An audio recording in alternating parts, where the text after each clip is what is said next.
ఏళ్ల కలగా మిగిలిన వెలుగొండ సాగునీటి ప్రాజెక్టు పనులు నత్తనడకన సాగుతున్నాయి.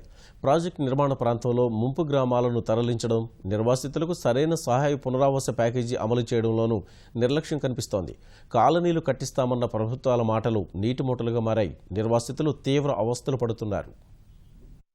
ప్రకాశం జిల్లా పెద్ద దోర్నాల మండలం కొత్తూరు వద్ద వెలుగొండ ప్రాజెక్టుకు 2004లో శంకుస్థాపన చేశారు. ప్రకాశం, నెల్లూరు, కడప జిల్లాల పరిధిలోని 4,47,300 ఎకరాల ఆయకట్టుకు సాగునీరు, 30 మండలాలకు తాగునీరు అందించాలనే లక్ష్యంతో పనులు చేపట్టారు. జలాశయం నిర్మాణంలో 11 ముంపు గ్రామాలు ఉన్నాయి. ఆయా గ్రామాల్లో 14,000 ఎకరాల భూమి సేకరించగా మరో 20,000 ఎకరాలు సేకరించాల్సి ఉంది. కానీ నిర్వాసితులకు పునరావాసం ఎక్కడ కల్పిస్తారనే విషయంపై ప్రభుత్వాలు, అధికారులు నేటికీ స్పష్టత ఇవ్వలేదు. దిక్కుతోచని స్థితిలో నిర్వాసితులు కొట్టుమిట్టాడుతున్నారు. నీళ్ళేవు అసలు ఎక్కడ కాయకు నీళ్ళ కాడైతే సగం కొట్లాడుకుంటుండ్రు. నీళ్ళ గురించి సగం పొలాలకు వర్షాలు లేవు. వర్షాలు లేక దేశాలు వెళ్ళిపోతున్నాం.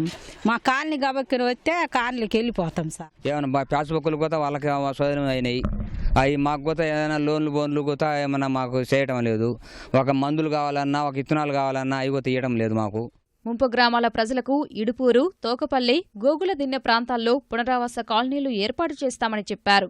మార్కపురం సమీపంలో 2 కాలనీల నిర్మాణం ప్రారంభించినా పనులు సక్రమంగా సాగడం లేదు. ప్రభుత్వ పథకాలు అమలుకు నోచుకోక ముంపు గ్రామాల ప్రజలు తీవ్ర ఇబ్బందులు పడుతున్నారు.